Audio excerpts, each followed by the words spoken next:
I'm the orphan girl adopted by the Moretti family, which was the biggest mafia family on the East Coast. The current Don Grayson Moretti was my best friend growing up. At a family banquet, somebody slipped him an aphrodisiac, and I slept with him. Good news. The experience was incredible. He was absolutely massive, and we went at it 8 times in a single night. Bad news. I'm pregnant. He's just put out a massive bounty, ordering every man he has to hunt down the woman who vanished from his bed a month ago. The Moretti family has eyes on every street in New York. Not even a rat can dig a hole without him knowing. I forced my face into something calm and clapped him on the shoulder. Gray, that girl from that night. Did you find her? What are you going to do? Grayson let out a cold laugh. Break every bone she's got. Burn her to ash. Scatter what's left. At a family banquet, I slept with Grayson Moretti, the don of the most powerful mafia family on the East Coast. The next morning, he put out a citywide bounty hunting the woman who disappeared from his bed. I forced myself to look calm and clapped him on the shoulder. What if she's carrying your kid? I watched his closed eyes. Grayson lifted his lids. His irises were the deepest ice blue, the fireplace flames dancing in them. Bastard or not, she's done. He tipped the pills into his mouth and washed them down with whiskey. I want this woman erased from New York. The glass hit the oak table with a dull thud. Cheap perfume. Trash. Not worth my time. He pulled out a handkerchief and dabbed his mouth. Sloppy work. Has to be one of Fontaine's pawns. They actually think climbing into my bed gets them the Southside docks. My fingers curled against my belly, nails digging into my palm. Maybe she wasn't after the docks. Grayson sneered. If it's not the docks, it's money. Anyone who tries to play me pays for it. He stared at the surveillance still, disgust in his eyes. Anyone stupid enough to pull this shit under my nose ends up in the East River. My stomach turned over.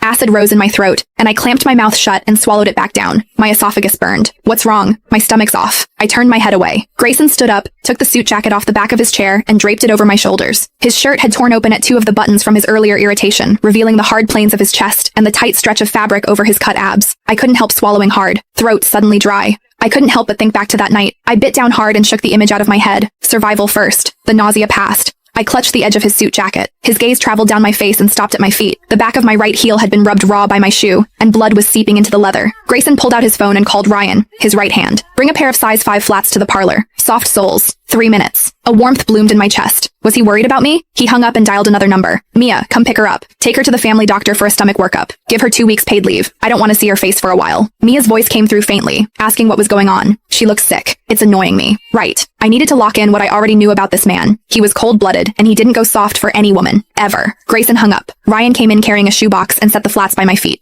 Grayson, the shoes are here. Tech says the Meridian footage needs 3 more days to restore. Keep at it. Turn the city upside down. Find her. Ryan stepped out. Grayson walked over and kicked my heels under the coffee table. You're this fragile? The Morettis don't feed you? He watched me change shoes and stand up. If they don't fit, don't wear them. No one's forcing you. I looked at the side of his face. His jaw tight. He was good to me. For as long as I could remember, the number of women who got to stay close to him could be counted on one hand. I was the one he was most generous with. Money, patience, all of it. But if he ever found out that I was the trash he was talking about, the pawn who'd played him, I knew he'd drag me to the family's execution ground himself and put a bullet in my head. I folded the suit jacket and laid it on the couch. I'm heading back. Grayson turned,